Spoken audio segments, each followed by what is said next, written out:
So about 10 years ago, I listened to a podcast, 99% Invisible, the podcast, which I think is still going strong. And about 10 years ago, they had this episode called Game Over, which was about the closure of Sims Online. And I'm not quite sure what's happened to Sims Online since, if anything, but at the time, it was basically, it was being shut down. And it was a kind of ailing, massive multiplayer online platform. People loved it. People were devotees, but it was being closed. And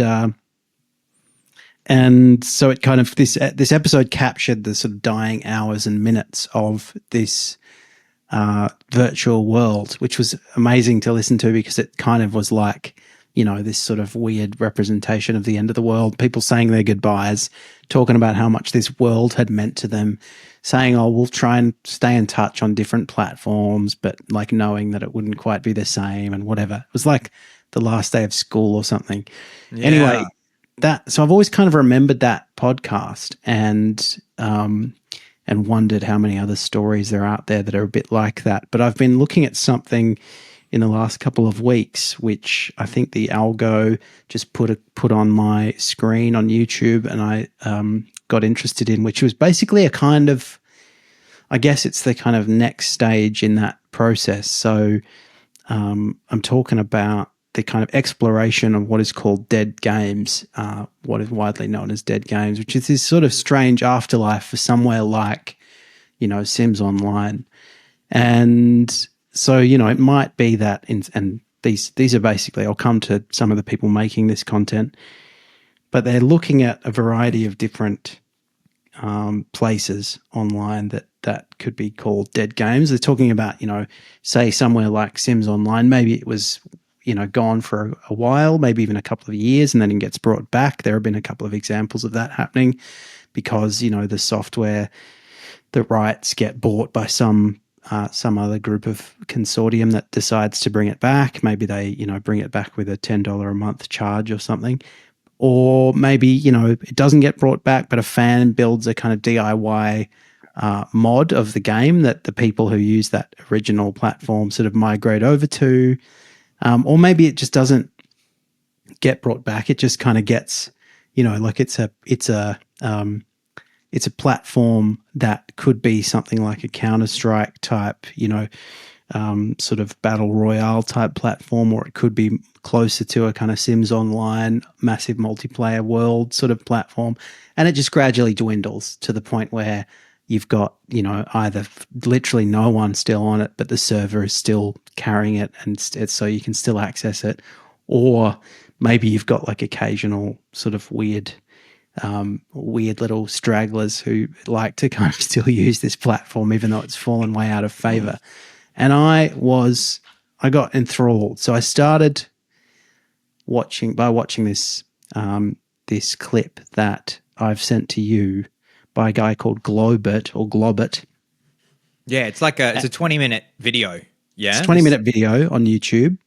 And he spends 30 days using a platform called there.com, and he gets a $10 subscription, which gets him a month. So he basically spends that month going and initially trying to figure out like who is, if anyone is still on this platform, because apparently, so the story with there.com is that it was quite a thriving sort of Sims-esque community, had a lot of like user-generated content, had a lot of kind of, it had constant updates. It had like thousands of users. It had like different virtual spaces that they could inhabit, different activities that they could participate in, different levels and things that they could buy and all that sort of stuff.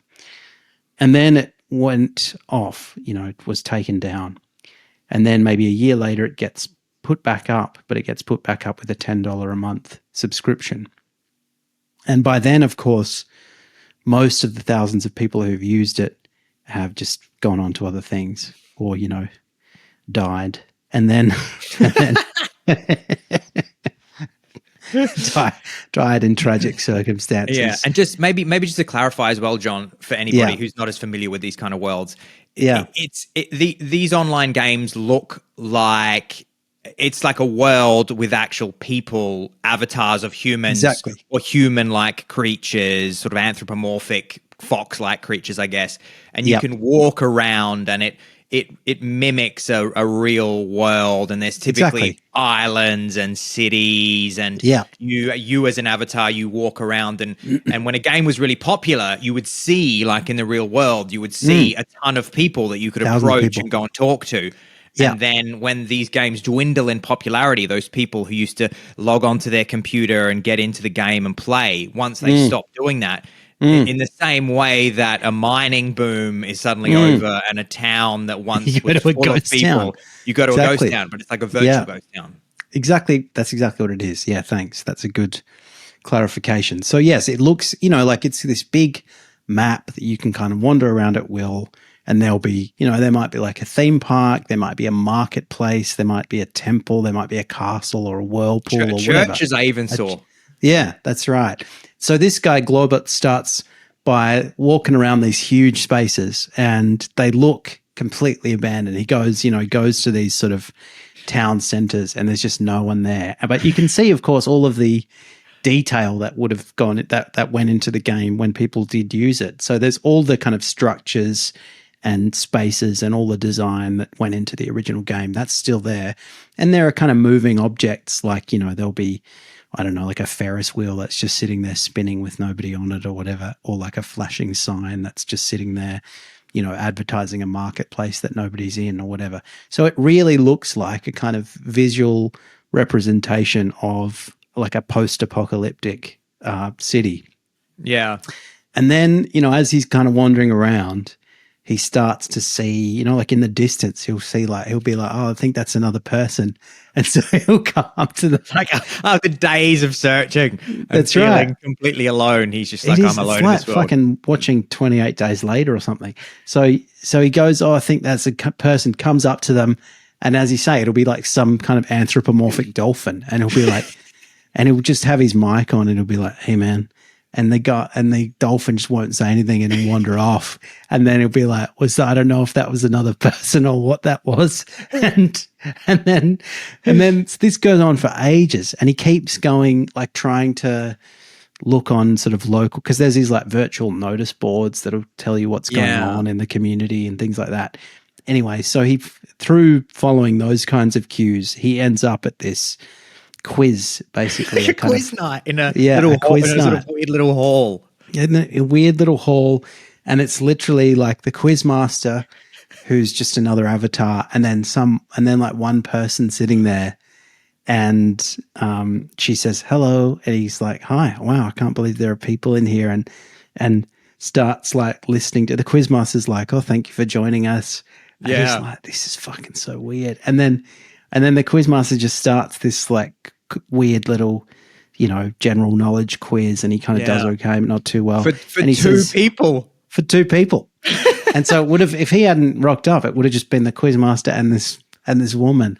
And so he does the quiz, and then he kind of finds out, okay, well, this happens every week. And the guy says, normally there's a couple more people. It's like a kind of poorly attended church event or something. Yeah. The guy goes, oh, we sometimes get a bit of a crowd, so come back next week. And so he does, and he keeps kind of doing things like that, and he gradually kind of insinuates himself into the community and starts to talk to people about why they're using it and what they see it as, and blah blah blah. Gets someone to like show him various sites that she really likes and things that you can do, and it all kind of culminates in him scheduling a party in this particular spot, and like inviting people, avatars, to show up at a particular time and have this kind of virtual barbecue. And it's really interesting the way they talk about it too, because that is also a sort of strangely close to a community of people who've, like their community's been ravaged by some kind of terrible apocalyptic event, and so they talk yearningly about the before times when there were thousands of people and it was bustling and it was full of hope, and and now they're saying, well, like, we're still here, but nobody's joining anymore. It's just us, and like gradually we're getting older, and like people are leaving, and so when The Last of Us goes, that'll be it. And it's so weird. And And, you know, he ends up sort of having this, well, I don't know. He's quite empathetic, I guess. And he has this like, you know, sense of kind of affection for the people in there as you do watching. I've got a couple of quotes here, John, because I watched that video, and I'll give the title and the title and the YouTube channel at the end of the video because it's really worth watching. Being a bit of a YouTube and a storytelling nerd, John sent me the link, and I was like, "This is fantastic!" This guy, Globert, who has only got a handful of videos.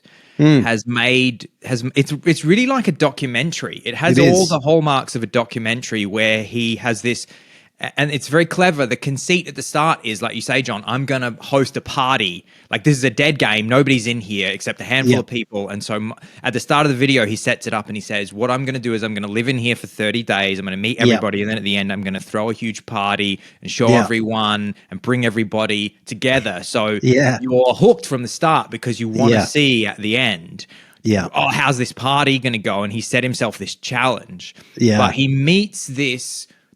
after the quiz, he then kind of like I think he goes to like, he finds a bonfire that he can hang out at for a while, and there's like five people at the bonfire. Yeah, exactly. And they're all kind of like, and then he says at the bonfire is bingo night. That's right. That's right. Yeah. And he says in the video, he's like, oh, I found out through the notice board of events that there was a bingo night. And he says he kept trying to talk to people, but they were really focused on the bingo. So he couldn't sort of get people to talk to him. And then he says, right at the end of the bingo, they're all sitting around this cauldron playing bingo. He says, like, this one woman starts talking to him and she's like, I can show you around the world if you want. And he's like, oh, yeah, I would love that. And then it very much mirrors like, feeling like you've been seen by a person who's then going to like show you the town in a way. Like if you had rocked up in a town where there weren't many people, and somebody from the town says, hey, you're new here, you're new around here, aren't you? Let me show you. Like, let me show you wandering the town. into a kind of slightly hostile off-grid community or something, and then someone takes a shine to you.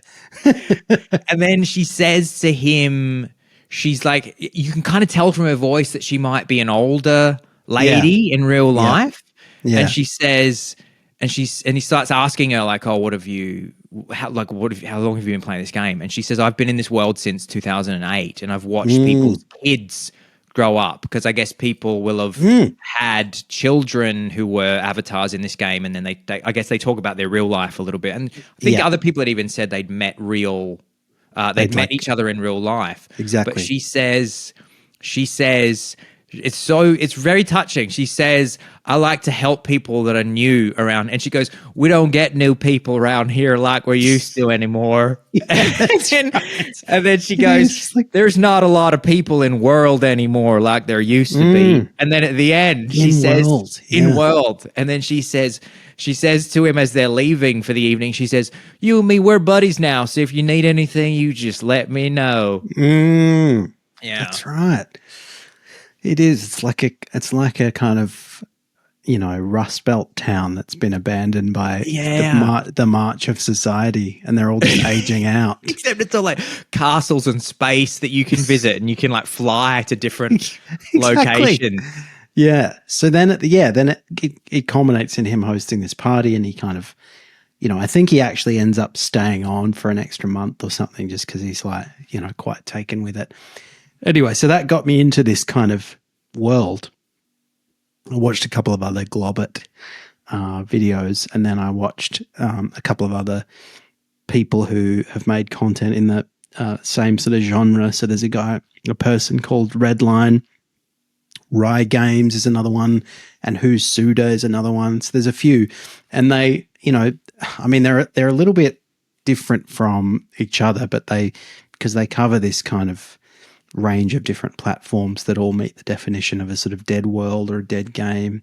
Some of them, as I said, are like metaverse style MMOs, massive multiplayer online, and some of them are multiplayer games like, you know, you kind of Command and Conquer Counter-Strike type deal, and they're, you know, some of them are like user generated or kind of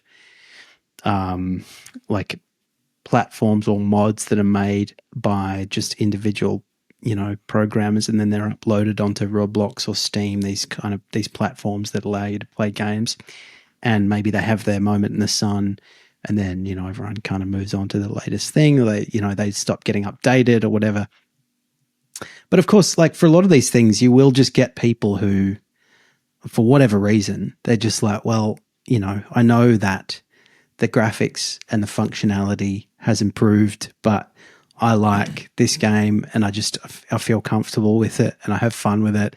Yeah. And 99% of the people who are going to play it are eventually going to get bored, but there's going to be 1% who are just like, fucking, this is the best thing I've ever encountered. This is the town that I'm from. So I'm staying in this town. Exactly. This was the first town that I was born into. So I'm not leaving. That's right. The holdouts. And they go, everyone says, we've been told to, we've been given incentives to move to the new town, and they say, I ain't leaving, and they stay in the virtual world. They say this is where my heart belongs, is in there.com. What a fucking great URL that he secured as well there. There.com would be worth some good coin. There.com is from 2003, John, which is bananas, like a 22-year-old game. Well, that's the thing. Some of these things are super old. And so, Redline, for example, has this kind of compilation video where he goes through different dead games or different dead worlds, and he looks at like a variety of different kinds. But one of the things he goes to is a place called Active Worlds, which has various different maps, kind of user-created maps with different themes and whatever different activities available. And that was Active Worlds dates back to the 90s. And so he says some of these maps I'm going into, they were created before I was born. And that's fucking mental. Yeah. And like they reference, products and events and people that were around, like that were adults before he was born. And then he's just wandering through these abandoned maps. So in that case, he goes through these different maps. There's, for example, there's one which is just like it's called like Cokeopolis, and it's unclear it's unclear if it was like sponsored by Coke or if it was just some Coke fan. But everything is like Coca-Cola themed. There's like buildings that look like giant Coke bottles that you can wander through, and there's a Coke museum and whatever. Lots of like shitty sort of VGA art of Coke products, and you can even like go to a cinema and watch like Coke ads and whatever. Yeah. He's wandering through. Yeah, sorry. You go. I think also just John. I think also. I think from a technical perspective, these games obviously all ran on dial-up internet in the 90s. So what you would, because I guess they're not bandwidth heavy. Once you download the game and the map onto your computer, it's running locally, and then the only bandwidth requirements are like the movement of the characters, which is very low bandwidth. And then I guess once you get into broadband in the early 2000s, then I guess like a game like there.com, you can start having voice as well. And I don't know if there.com started with voice, or maybe they just introduced it once broadband. But it's interesting because I was surprised. It says Active Worlds was released in 95. So I guess that was the first iteration of it. But yeah, Active Worlds, that Coke world and shit is mental. Yeah, and that's right. So for me, one of the and probably I think for people who are listening and watching, one of the kind of alluring aspects of this is it does take you back to a time where you were experiencing the ability to create these sort of maps yourselves, or maybe your friends would do it and then kind of use them with a bunch of people and, for the first time. And so I remember kind of using dial-up to go on and play games of like Duke Nukem 3D against people and play, Command and Conquer and whatever. And it just seemed incredible to me that you could even do that. So you'd kind of have these, and I guess that's right. You download the game, the map was on your computer, and then the characters were just kind of running through this space. And so, yeah, Active World is a bit like that. And then sometimes you'll get these maps that are kind of everything from, some of them are obviously sponsored by might be advertisers or local businesses or whatever. Of the day, or like in, university faculties or whatever. So they'll have these kind of obscure themes, or they'll link to a bunch of websites, most of which are now either completely outdated and half fucked or completely inaccessible. And they'll have, but you wander through them and it's like, it's kind of frozen in time, of course, because, you know, they look, it's not like they age, you know, everything kind of looks fresh and ready to use. And the sound is very, you wander through and you can hear like, you know, some music playing that'll get louder as you go into a room, and but there's just nobody there. And so it's got this kind of like liminal space, like nightmarish quality to it in some cases. And then there'll be, and some of it's quite grim because, yeah, you're looking at like real ads and products, some of which no longer exist, but you're also looking at sometimes quite personal content. So there will be, well, everything from sort of at one end of the scale, there's like plaques which commemorate donations that users at the time were making to keep the server going, to keep the game like developing, to pay for updates and shit. So there'll be like commemorative plaques saying so and so, you know, contributed this much money, like hundreds, a few $100 or whatever to keep this to you know, keep the updates coming in. And sometimes there'll be like notes that are left by users to other users or whatever. If it's like a user generated map, there'll be in jokes and things like that. But then there will be sometimes like, I mean, in one case, there's like a literal tombstone, like a kind of graphic tombstone that seems to be a memorial to some user who passed on. Wow. Or there's like, you know, a guy who made a map that seems to be about his family. So there's these kind of fairly crappy sort of VGA images of this person who looks like his mom, and then like a kind of fat dude standing next to a car who's probably like his dad or his uncle or something. And you just think like, fucking so weird that and this probably put up there, you know, 25, 30 years ago. And so this guy himself is probably his parents' age now, and you know, they might no longer be around. He's probably long forgotten that this even exists. And then somebody's just able to log on and kind of wander through this place that he created. And it's so peculiar.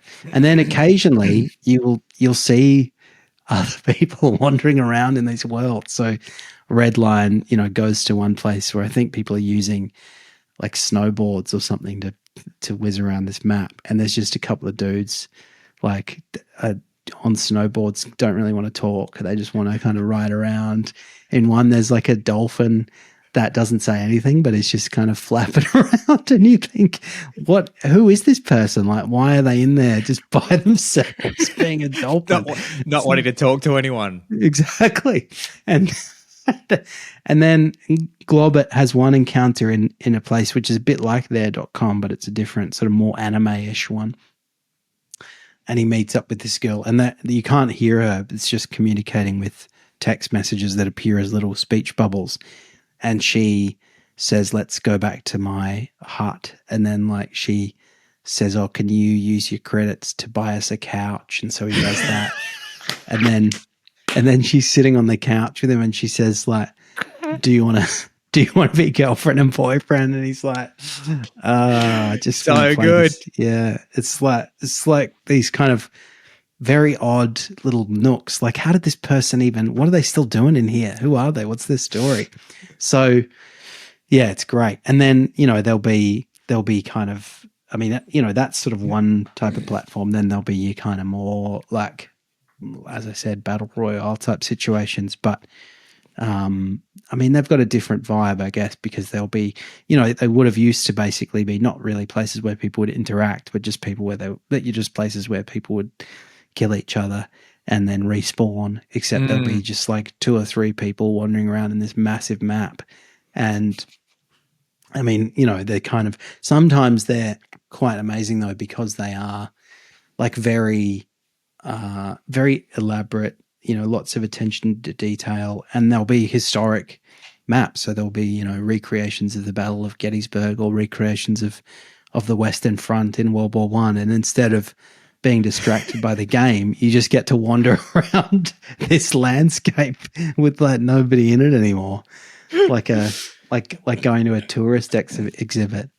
So I love it. I love this sense of these worlds tinged with nostalgia and sadness and melancholy. yeah melancholy. It's fascinating to me how it very much so my first sense, it reminded me instantly, my first sense of there being a virtual space that held a kind of melancholy of an abandoned or empty real world space, I remember was actual text chat rooms, which is strange to think about. But I remember that you'd go to a text chat room, like you and me used to do, was it Merc chat? That's right. And so you'd go to a Merc chat room and it might be really busy. There might be like 10 or 15, 20, 30, 100 people in there, whatever. Yeah. And you'd get familiar with it being like that. And then you would go in there sometimes. And when I say go in, it's literally text on a screen of here's your username, and you can see the other users that are in there. Yeah. And there might be like two people in there and they're both idle, like they're not kind of at their computer. And you would get this sense of like, oh, I'm in a sort of sad, this used to be a thing, or it's like it's like going into a grand ballroom where there used to be partner dancing, but now the roof is caved in and there's like nobody there. And it's amazing, actually. You're absolutely right, because you would, even though it is just text on a screen, your mind kind of creates this imagined atmosphere. Like if there's text going, firing back and forth from different users. Yeah. Who's the party? Feels like you're at a party. Yeah. It's got a bit of a vibe, as opposed to like the moderator just kind of going, hey, and you're like, fucking hell, no one's in here. I've come too early. I've come too early, or it's not cool anymore. And that again is a thing. It's like, oh, this isn't cool anymore. This room isn't cool, or this game. And obviously that's what's happening with these games. They're not cool anymore. And so people stop going to them. I even remember getting a similar feeling when I would play GoldenEye on Nintendo 64, which obviously wasn't a multiplayer online game. It was if you were playing the single player version at home, it was just you versus the computer. But what I would do is I would kill everyone, or kill all the enemies in the game, and then you were free to explore in a relaxed way because there was no one left to kill you. And so you would explore all these corners of the GoldenEye world that you didn't have time to during the actual mission. So you would wander around this empty world, and you would get this kind of strange liminal feeling where the music of the game is just slowly playing, and you go, I'm pretty sure there's nobody left here. And then occasionally maybe you'd forgot that you'd forgot, or you didn't notice that you hadn't killed, or another soldier for whatever reason just respawns, and you'd been quietly exploring the game for 20 minutes, and then suddenly you just and you just fucking freak out because you thought you're in the world alone. Someone in like a Arctic suit starts firing at you. Exactly. It's true. But I think people should really, after this episode, go and watch. It's honestly one of the best YouTube videos that I've seen this year. It's called I Spent 30 Days in a Dead Game, and it's by this guy called Globert. And it's like a documentary, and it really is. It's also a real lesson in like YouTube storytelling, because I noticed that when it cuts back, this guy's got 9 videos online. So very few compared to most people that get, and this video has 10 million views. So it's like an outlier of him. He's got a couple close to 1 million of the 9 videos, but this one just blew up. And I actually did a bit more research on what happened after this YouTube video blew up, John, because you have to imagine that if there is an online world that has a handful of people still left in it, there.com, his video getting 10 million views shone a new light on there.com. So in the video that he posts, he meets all these, when I say all these, there's like 10 to 30 people maybe left in the game. And I think it's really 30. beautifully edited, like with music, and he cuts these little montages of him talking to the various people who say, oh, it used to be like this and now it's like this, and oh, I've had all these experiences in here, or this was the first ever. He speaks to somebody that says, oh, this was the first ever social aspect of the internet that I ever encountered, because there.com came out in 2000. I lost my virginity at the whirlpool. Yeah, or on the at the temple on planet Zircon. I lost my virginity in the temple at planet Zircon, on the altar. while everybody watched. But yeah, so he meets all of these people, and MySpace came out the same year as their .com. So this just gives you a sense of how this is kind of like predate. This would predate people's interaction with social media.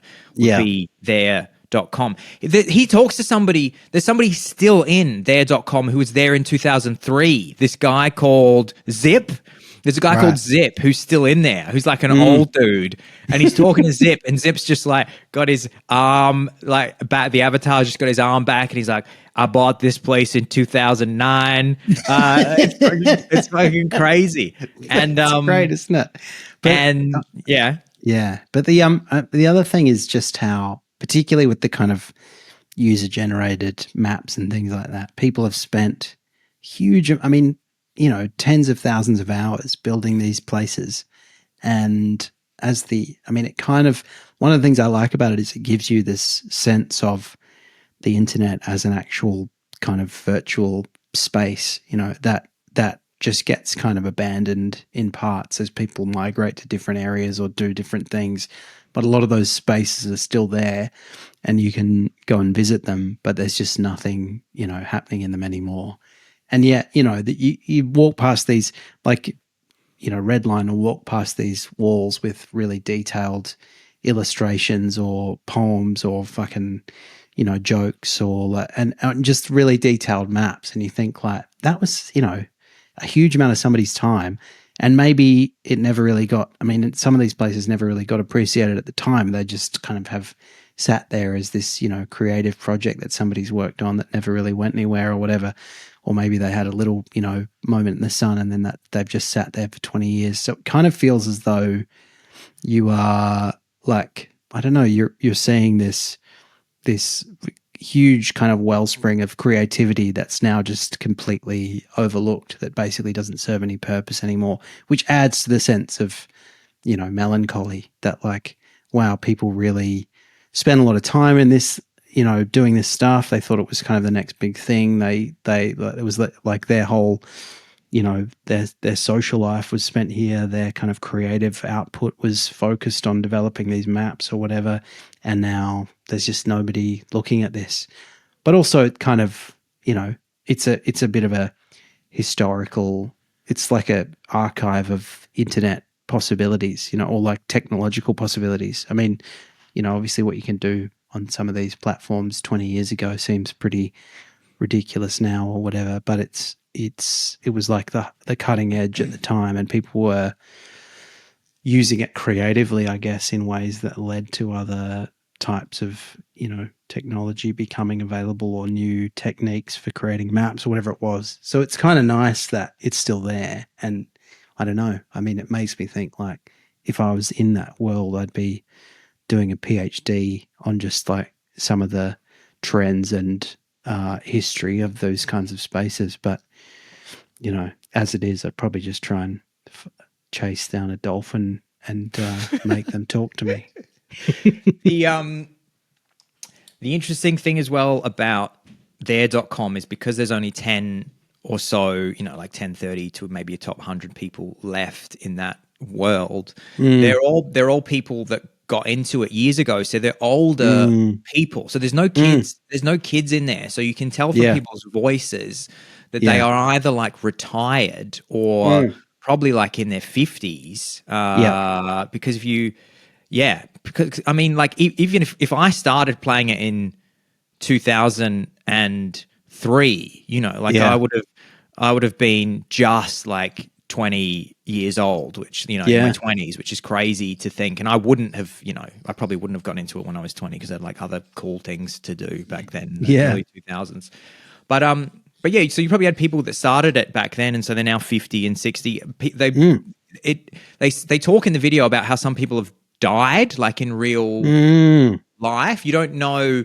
There's a moment, a touching moment where he's talking to one of the avatars, and they say to him, "Mercy's gone, Fear 21 is gone, Aurora Golf is gone," and you're just like, I wonder if they stopped playing, or if they actually died. If they died in real life. But what has happened John, is since this video has blown up, tons and tons and tons of people have signed up to start exploring. Right. Yeah, you were telling me that. Yeah.